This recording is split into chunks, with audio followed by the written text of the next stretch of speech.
Well, hello there, folks. Very glad to see all of you here. Welcome to Dave Diggs History and my school, Kemp's Ford School, Blackwater River, Franklin County, Virginia, at this time. And I must apologize right off the bat for being absent from school for so long. Doesn't look good that the teacher is missing, but I think for those of you who have been keeping tabs on this, you know why. And for those of you who are new, let me inform you, it's harvest season, very close to the tail end of it. We're almost done. And because it's harvest season, the students are not here because they are labor on the farm during harvest season, because the farm has to succeed, otherwise nothing else matters, including their education, unfortunately. So there's been a distinct absence of students from my school. So why do I have to come here? Well, I don't, not really, because I'm working too, out in the fields. As a laborer, I have to do something to keep body and soul alive. And you may recall from some previous episodes, myself and Mr. Matthews, who is a laborer by trade. I teach his daughter Phoebe in my class. We've been wood cutting for quite some time, several weeks as a matter of fact. We cut a great deal of wood, chopped it up into pieces, some of which came here to the school. And you know that already. This is something we've discussed before. What I haven't mentioned, though, is in doing all this labor, I got sick. I came down with a rather bad cold and was incapacitated for a few days. So I couldn't do very much woodcutting or teaching, which brings up an interesting question I had not thought of before. What happens when the teacher is sick? Good question. Here's the answer. Took a bit of doing to find it, but I'm a detailed person. In the historic record of pick anything you like, any period, any event, there's always some detail, or 2, or 20, which isn't covered that I want to see, just to fill in the missing pieces. Doesn't always happen. Well, in this case, what does happen when the teacher is sick and cannot teach? Who takes care of him or her? Does anybody, does he rely upon himself to self-doctor? I'm not a doctor. I'm a teacher. But here's how it goes. As many of you who've been around know, I work for the parentage. They built the building, they hired me. I work for them, not the county, not the state, not the township, nothing else. And part of the agreement for me to be here is they furnish me with room, board, and some other things. In this case, it's medical care. These schools, built in rural areas by the parents themselves with a minimum of resources, Kemp's Ford School is one of them. There's no living quarters. The only things that live here are the squirrels up in the attic who skitter around every so often just to make their presence known. So if I come down sick, I can't go to my own abode and tend to myself. Someone else has to provide the home and the nursing care for me. And in this case, it was the Hills. Mr. and Mrs. Hill, their daughter is in my class, America Hill, and it just happened that I came down sick when it was their turn to host me for room and board. I was there for a few days, being taken care of by Mrs. Hill and America for a while. Now, it is a bit of a burden on them because this is harvest season when everybody has to do their part. Here I am in a sick bed, eating up time and resources they could be putting towards a successful harvest and their livelihood.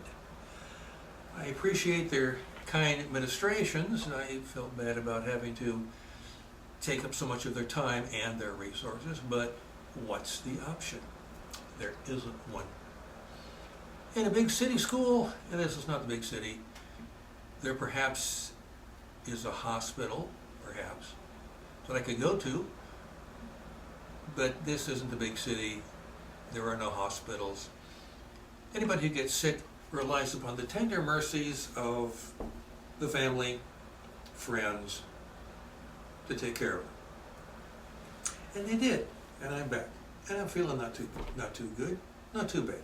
I'm well enough to do my job, the job that they expect of me as a teacher. At some point, I'll have a full class again. A full being approximately 20, 22 students. Depends who shows up on a given day. Remember, education is voluntary. There is no such thing as mandatory attendance, unless Daddy says you're attending. If he does, you're going. Whether you like it or not is immaterial. As my own father told me when I was growing up, and this is true, he said, "Son, you don't have to like it, you just have to do it." And he meant that. So, here we are, back in school, looking over the place, making sure everything's here and it's supposed to be here, getting ready to teach the next batch of students who show up here. And it's going to be a little difficult, not greatly, because with them being gone for upwards of 5 weeks, 6 weeks, they've missed that much in the way of lessons.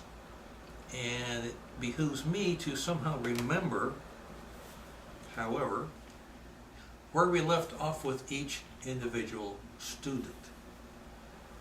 It's actually not that hard, because in a voluntary system, someone could come, spend a week, and leave. Coming back 3 weeks later or so, and this is commonplace. All these students can do, all the students do this. So everybody is more or less on an individualized learning program. I just have to keep track of it. All I have to do is just ask a few questions of the student once they come back, and I can figure out quite easily where to pick up. We're not doing calculus or algebra or quantum physics here. It's the 4 basics: reading and writing, arithmetic, the sums, and attendance. Attendance, that's a lesson here. Voluntarily attendance, that is. Now, as far as other things are concerned, something good has happened. I've been waiting a long time to mention this. I'm quite happy, as you can tell by the smile. But, one moment, indulge me if you please. I should have known. My apologies to everyone. It's going to have to wait for another time because I'm about out of time. There is a timer and it's about ready to go. Next time, whatever next time is, we'll continue. I think you'll be pleased. I was, for the most part. We'll find out. Thank you once again for coming, and again, my apologies for having been gone so long. If you're new to the channel, a like and a subscription will go a long way to helping the channel meet its goal, which is the next episode and the one after and the one after that. In the meantime, until our paths cross, and I'm hoping that they will, I have the honor to remain your most respectful and obedient servant, David Diggs, coming to you, as I always do, from a long time ago. Do take care of yourselves. Don't go getting a cold. They're no fun. And I'll see you on the next time around. Thank you very much for coming.